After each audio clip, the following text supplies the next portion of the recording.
Sebelum membahas tentang gangguan metabolisme karbohidrat, kita harus memahami dulu pengertian dari metabolisme dan karbohidrat itu sendiri. Metabolisme adalah rangkaian reaksi berupa proses pembentukan dan penguraian zat di dalam tubuh organisme untuk kelangsungan hidupnya. Sedangkan karbohidrat adalah senyawa organik yang mengandung atom karbon, hidrogen, dan juga oksigen.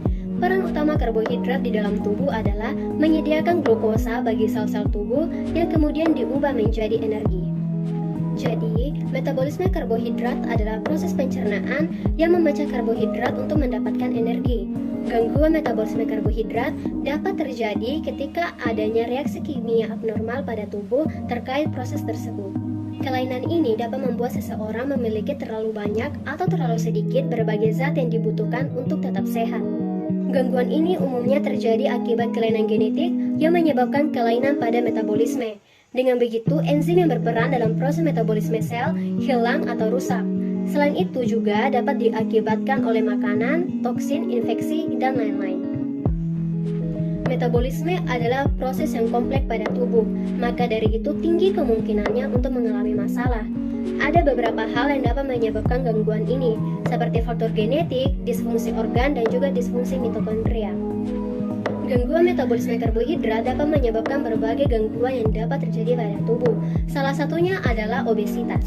Epidemiologi karbohidrat. Adapun karbohidrat yang tinggi bisa mendapatkan buruk karena karbohidrat dapat memenuhi metabolisme glukosa dan sulin.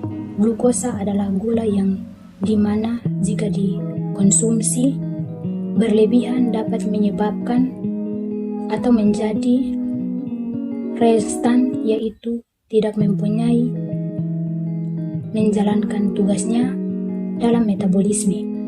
Gula menjadi energi sehingga terjadi pengobatan gula oleh hiperkimia. Berikut adalah gejala dari gangguan obesitas. Yang pertama adalah gangguan visceral. Banyak orang yang menderita obesitas, penumpukan lemaknya itu di bagian perut. Nah, itu disebut dari gangguan visceral. Yang berikut adalah gangguan seksual.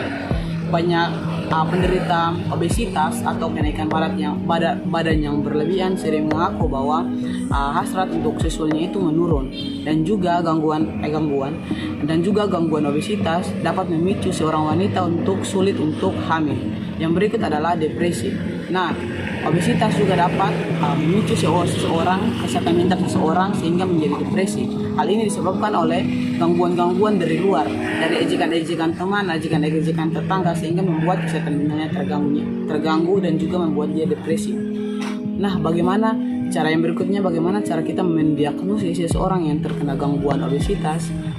Yaitu dilihat dari kadar lemaknya, yaitu bagaimana cara kita melihat kadar lemaknya itu dari tinggi dan juga berat badannya. Kalkulasi indeks massa tubuh atau IMS yang sehat bagi seseorang yaitu 18,50 sampai 24,90. Nah, indeks massa tubuh yang tidak sehat menurut IMS yaitu kisaran dari 25 sampai 29,90. Selanjutnya, saya akan membahas tentang pencegahan dan penata laksanaan obesitas. Pertama-tama, saya akan membahas tentang pencegahan obesitas. Beberapa cara yang dapat dilakukan untuk mencegah terjadinya obesitas. Yang pertama, mengonsumsi makanan yang sehat dan seimbang. Pilihlah makanan yang mengandung nutrisi yang diperlukan oleh tubuh, seperti protein, karbohidrat kompleks, serat, vitamin, dan mineral, serta hindari makanan cepat saji, makanan yang tinggi lemak, dan makanan yang mengandung gula tambahan. Yang kedua, berolahragalah secara teratur.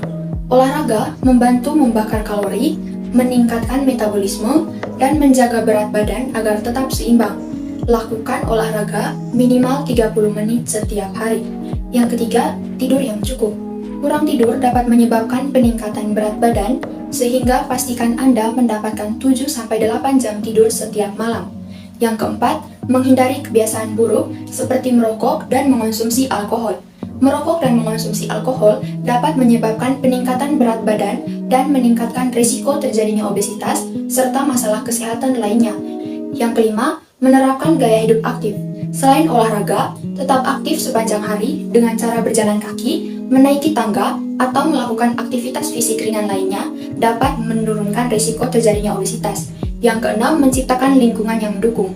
Ciptakan lingkungan di sekitar Anda yang dapat mendukung pola hidup sehat, seperti memilih restoran yang menyajikan makanan sehat dan mengajak teman atau keluarga untuk berolahraga bersama. Yang ketujuh, mengelola stres. Stres dapat menyebabkan peningkatan berat badan, sehingga penting untuk mengelola stres dengan cara yang sehat, seperti dengan meditasi, yoga, atau terapi. Ingatlah bahwa pencegahan selalu lebih baik daripada pengobatan. Mulailah menerapkan gaya hidup sehat sejak dini untuk mencegah terjadinya obesitas dan masalah kesehatan lainnya. Jika Anda memiliki masalah dengan berat badan, konsultasikan dengan dokter atau ahli gizi untuk mendapatkan saran yang tepat. Nah, berikutnya saya akan membahas tentang penata laksanaan obesitas. Penata laksanaan obesitas meliputi berbagai metode, di antaranya yang pertama, mengubah pola makan. Salah satu cara yang paling efektif untuk menurunkan berat badan adalah dengan mengubah pola makan menjadi lebih sehat dan seimbang. Sebaiknya, hindari makanan yang mengandung gula, lemak jenuh, serta kalori tinggi, dan mulailah mengonsumsi makanan yang mengandung serat tinggi, protein tanpa lemak, dan karbohidrat kompleks. Yang kedua, olahraga secara rutin dan teratur. Olahraga teratur sangat penting dalam menurunkan berat badan dan mempercepat metabolisme tubuh. Lakukanlah olahraga minimal 30 menit setiap hari seperti berjalan, berlari, bersepeda, atau berenang. Yang ketiga, terapi perilaku. Terapi perilaku dapat membantu mengatasi masalah psikologis yang mungkin menjadi faktor penyebab obesitas seperti stres, kecemasan, dan depresi. Yang keempat, obat-obatan. Beberapa obat-obatan dapat membantu menurunkan berat badan, namun harus digunakan di bawah pengawasan dokter dan hanya dikonsumsi dalam jangka pendek. Yang kelima, operasi. Operasi penurunan berat badan dapat dipertimbangkan jika pengobatan lain tidak berhasil. Ada beberapa jenis operasi seperti bipas lambung dan balon intragastrik. Namun, keputusan untuk melakukan operasi harus dipertimbangkan dengan matang dan harus dibicarakan dengan dokter. Ingatlah bahwa penata laksanaan obesitas memerlukan komitmen dan perubahan gaya hidup yang signifikan. Konsultasikan dengan dokter atau ahli gizi untuk mendapatkan rencana pengobatan yang tepat dan efektif, serta diperlukan dukungan untuk mencapai hasil yang optimal. Sekian dan terima kasih.